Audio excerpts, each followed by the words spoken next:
ایک حکم بیان کیا ہے، اور وہ حکم کیا ہے کہ کہا کہ من ہوا فی ہذہ اعمیٰ فہوا فی الآخرۃ اعمیٰ ویضل سبیلا، جو شخص دنیا میں اندھا ہے وہ آخرت میں بھی اندھا ہوگا اور اس سے زیادہ گمراہ ہوگا۔ اب اس کے اگر آپ ظاہری معنی لیں تو کون سا مفسر اور کون سا سمجھدار مسلمان ایسا ہے جو اس کا یہ مطلب لے کہ اگر کسی مومن کی دنیا میں بینائی جاتی رہی، موتیا خراب ہو گیا یا اندھا پیدا ہو گیا تو قیامت میں اندھا ہوگا، آخرت میں اندھا ہوگا، جنت میں اندھا گھومتا رہے گا؟ کوئی بھی اس کا یہ مطلب نہیں لے گا، بلکہ کیا مطلب لیا جائے گا کہ آنکھ کا اندھا نہیں، دل کا اندھا، آنکھ کا اندھا نہیں، جسم کی قوت بینائی کا زائل ہونے سے اندھا پن نہیں، بلکہ قلب کی، نفس کی قوت ادراک کے رشتہ عبد و معبود کا زائل ہو جانا، حق کی قبولیت کا مفقود ہو جانا، اس کے لیے اندھے کا لفظ استعمال کیا گیا اور کہا دنیا میں اندھا ہے تو آخرت میں بھی اندھا ہوگا۔ اسی طرح دنیا میں زندہ ہے، دنیا میں زندہ کا مطلب کیا ہے کہ شعور بندگی موجود ہے، قبولیت ہدایت کی صلاحیت موجود ہے تو زندہ ہے، اور اگر قبولیت ہدایت کی صلاحیت ہی مفقود ہو گئی تو اب وہ مردہ ہے۔ تو اسی طرح دنیا کا اندھا آخرت میں اندھا ہوگا۔ تو اب اس اعتبار سے آپ یہ اندازہ لگائیں کہ دنیا میں زندہ ہونے سے کیا مراد ہے۔ سورہ یونس میں پروردگار عالم نے ارشاد فرمایا کہ افا انت تسمع الصم، کیا تم بہروں کو سنا سکتے ہو؟ افا انت تہدی العمیٰ، کیا تم اندھوں کو راستہ دکھا سکتے ہو؟ تو اب یہ بہرے اور اندھے کون ہیں؟ یہ وہ ہیں کہ جو سن بھی رہے ہیں، سمجھ بھی رہے ہیں، سازشیں بھی کر رہے ہیں، اچھی طرح سے دیکھتے بھی ہیں، اور ہر قسم کی ان میں جسمانی قوتیں موجود ہیں، لیکن اللہ ان کو کیا کہہ رہا ہے؟ یہ اندھے ہیں، یہ بہرے ہیں۔ کبھی کہا سمن بکمن، اندھے بھی ہیں، گونگے بھی ہیں، بہرے بھی ہیں، دیکھتے بھی نہیں ہیں اور زندہ بھی نہیں ہیں۔ زندہ نہیں ہے تو کیا ہے بھئی؟ جو زندہ نہیں ہوگا وہ کیا ہوگا؟ وہ مردہ ہوگا۔ یعنی نگاہ قدرت میں مردے ہیں، نہ دیکھتے ہیں، نہ سنتے ہیں، نہ سمجھتے ہیں، نہ ان کی زبانیں کام کرتی ہیں جبکہ خوب بولتے ہیں۔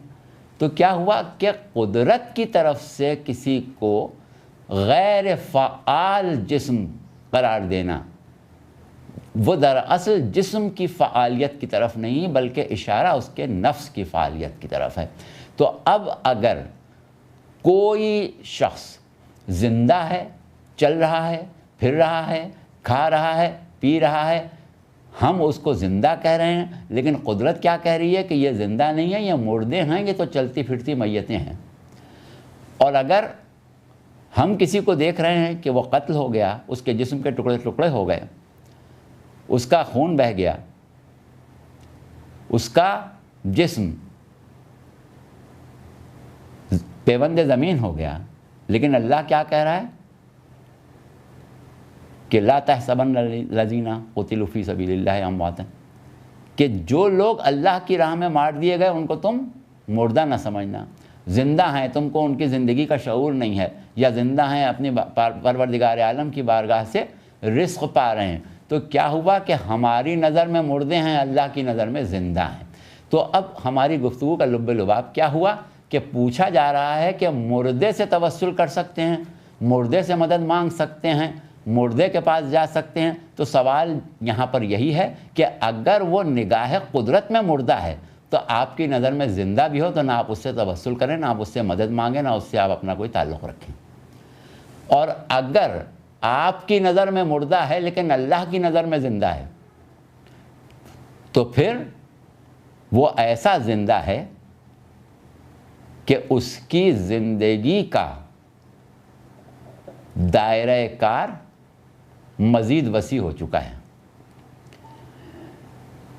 جس وقت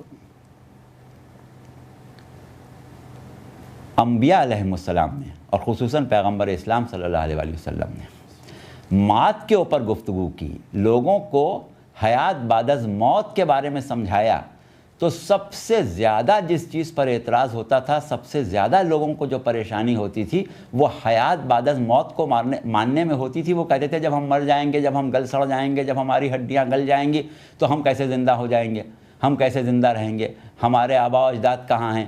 اگر تم کہتے ہو کہ وہ زندہ ہیں تو ان کو لا کے ہمارے سامنے دکھاؤ۔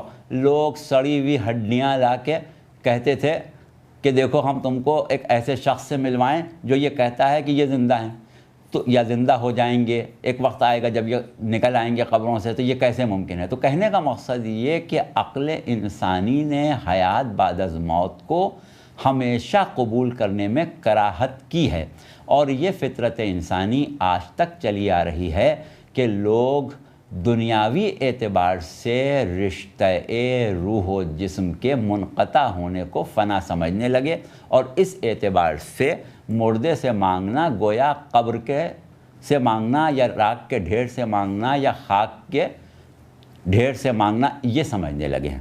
لیکن حقیقت اس کے بالکل برعکس ہے۔